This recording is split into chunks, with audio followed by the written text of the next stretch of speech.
Stop.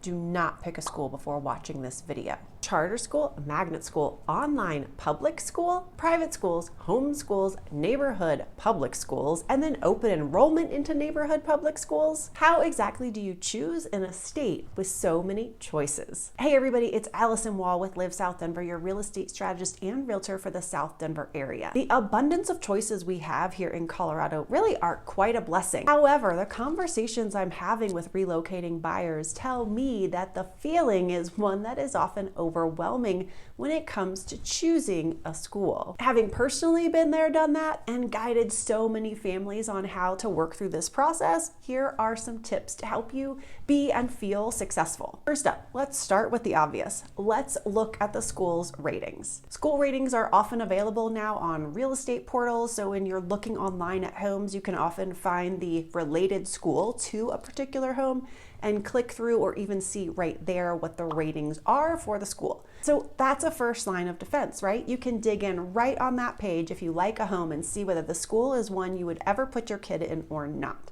But let's go a level deeper. You can dig in on sites like greatschools.org and schooldigger.com, and I would recommend that you do. You can check out the district that the school is in, you can check out the school, and these sites have standardized how they are looking at the schools. They each look at them a little bit differently. Now, the big question is, how do you make these ratings on these sites relevant to you? Because sometimes they're looking at high level things that maybe aren't exactly what you care about. Here's my recommendation. Pick a school in your area, a school you know really well, and pick something on the extremes. Pick a school that you guys know, you love, has really high ratings in the community, or pick a school that has very poor ratings in your community. Stay on the extremes. Don't pick one in the middle, or at least not one that is known for being in the middle.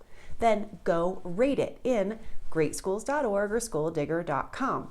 Make this school your reference school. Then go to these sites and start looking at schools in the area. So if you are looking in Denver, looking in Highlands Ranch, you're pulling up Cherry Creek High School, you're pulling up Rock Canyon High School. You might be pulling up one of the private schools, Valor, Kent Denver, CA. Now you're comparing those rankings against your reference school. And if you're looking around the country, it makes the tool even stronger because you have your reference school, you have schools in the Denver area, and then maybe you're looking in Texas or North Carolina, and you have a much better set of data against which you're comparing one school to another.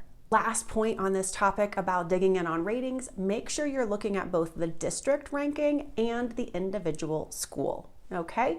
The districts are huge, so some schools are going to be rated a 2 or a 3, some are going to be a 9 or a 10. The district itself may be a 5 or a 25 or way down at 125. All of these things may matter to you, so take all of it into consideration. Next, look up news for the school and the school district. So put in the name of the school or put in the name of the school district and then put news afterward. Google is your friend here. I know that may seem silly that I give you the directions, but adding the word news at the end is most helpful. You will start to see headlines for what is going on in the area, in that district, and news that may be important to you. Is the district shrinking or growing? Are they shutting down schools? If so, how many and why? Is the school board in that area a hot topic and why? How is teacher pay? And what is the political leaning of the district? I am finding more and more often politics in general, whether it's in the county, in the state, and even at the board level, is more and more important to more families. It may have to do with something special about their child, their general beliefs. So I would say dig in if you can and find out if that's something that has meaning to you.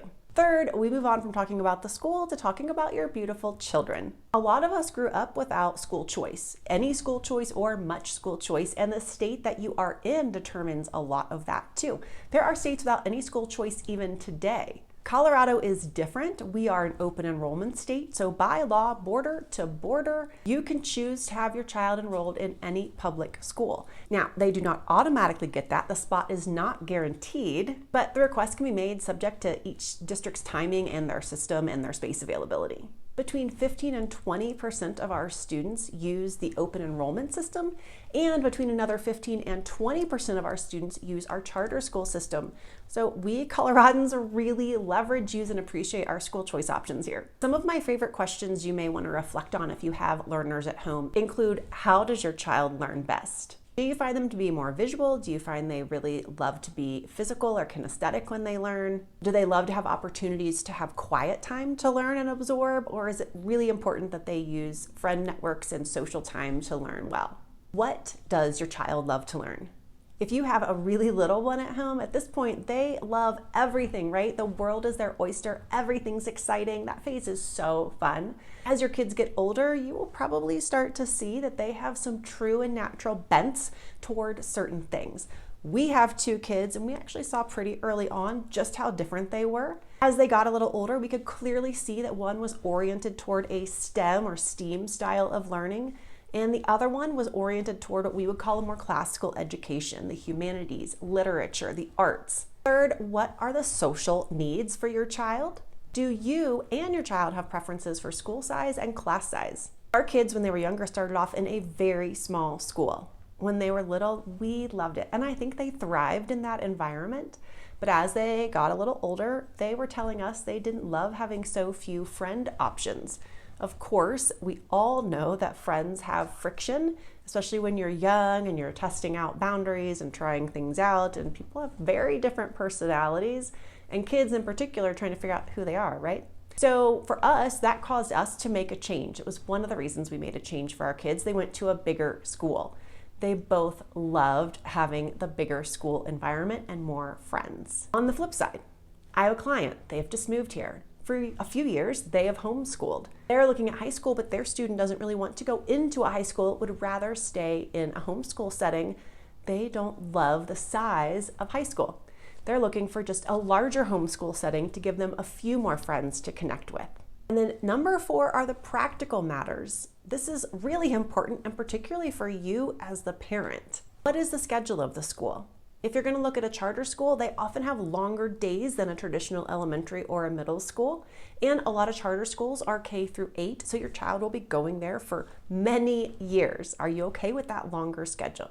Does the school offer busing? Well, you can only be on a bus if you're going to your neighborhood school, and busing in Colorado is a whole other thing. Reach out to me. I'll explain if you have questions. What might before school and after school programs look like and cost? Is volunteering required? Like really required? If my family can't do it, doesn't want to do it, what are my options? Does this school do uniforms? Are they required? Do I want to do uniforms? Is that part of our family culture identity? Do I like it? Do I hate it? Am I up for the cost of uniforms? And the really big one, does my child have special needs for learning, and does this school have the opportunity and ability to meet what my child needs?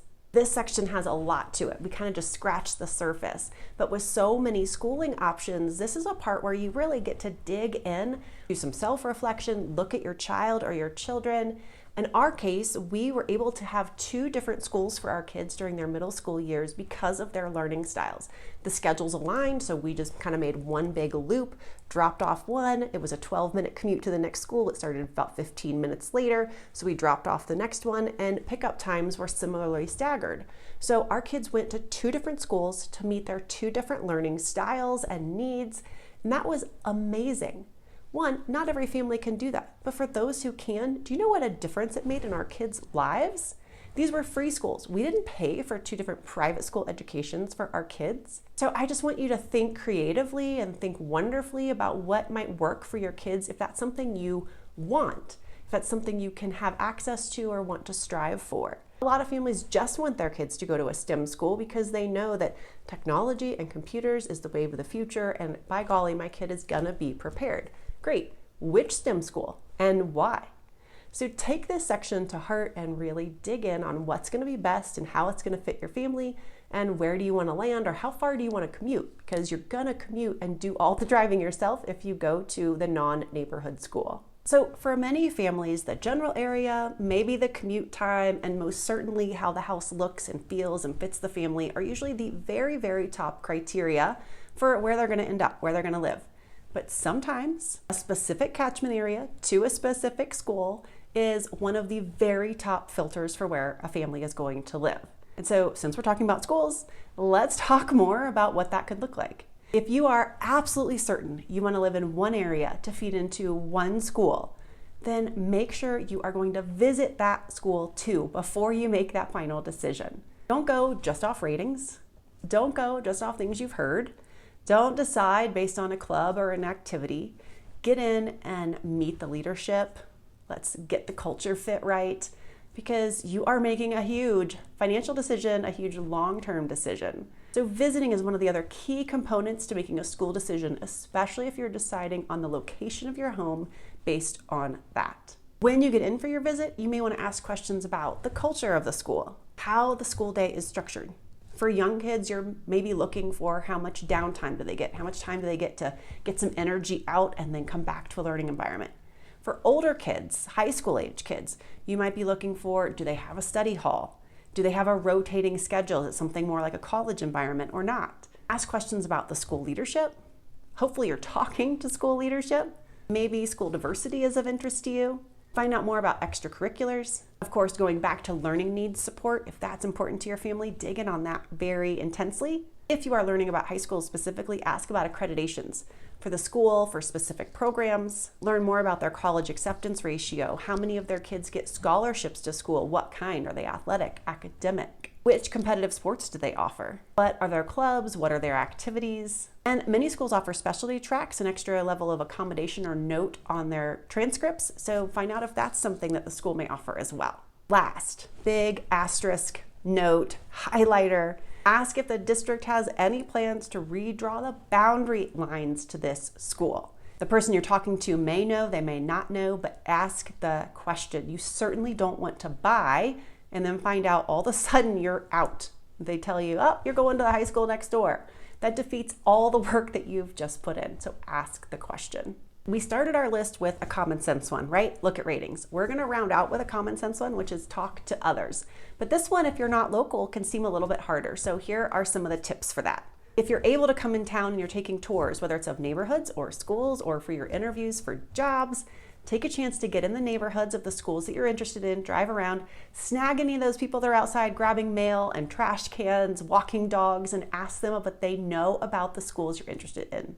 Even if they're a little older, they may have grandkids in that school, their kids may have graduated from there. They're most likely going to have some insight for you. When you stop in at Starbucks to get a drink, a refreshment, take a potty break, ask in there too. Ask students. When you see young people, stop them and ask them. Even if they go to another high school, they have friends in the high school you're asking about. So even if they dog on it for a little bit and say their high school is better, they're probably going to have some insight for you too. And then my very favorite, pop into a Facebook group. We have these great large Facebook groups in the area. You can go in and post your questions, get very specific about what you want to learn about the schools, and then people will respond. Of course, you get a lot of negative because people love to share negative things, but people who've had great school experiences will absolutely pipe up. Now, if you don't want to join the Facebook group or you're not on Facebook, ask your realtor. They most certainly can go in and do that for you, and then copy and paste all the responses and email them to you. The person not to ask too much of is your realtor. Now, if they're like me, they have kids, their kids have been in school. Our kids have gone to numerous schools across the area, so I'm able to give perspectives from a couple different angles. However, if you're looking in Castle Rock and you ask me what the Castle Rock high schools are like, I have zero experience. So anything I tell you is pure conjecture and opinion and would really do a disservice to you, especially if I've had someone tell me their bad experience at one school and I pass that along and nothing else. It puts everything out of context for you. So realtors really aren't supposed to talk about schools. Personal experience, we can help you there. So big picture, we need to give you all the tools to make awesome, informed, amazing decisions for your family that are tied right to doing the same thing for the home you're gonna live in. Hopefully this helps. I have seen so many families be thrilled beyond what they expected with the schools that they have their kids in when they land here. And their transition has been going so well. If you have folks you want to talk to, you can ask me, I can connect you. I have plenty of people willing to talk to other incoming transplants. And if you want to chat more about making your move to Denver, I'm always thrilled to have a conversation with you. So please reach out. And I will see y'all next week.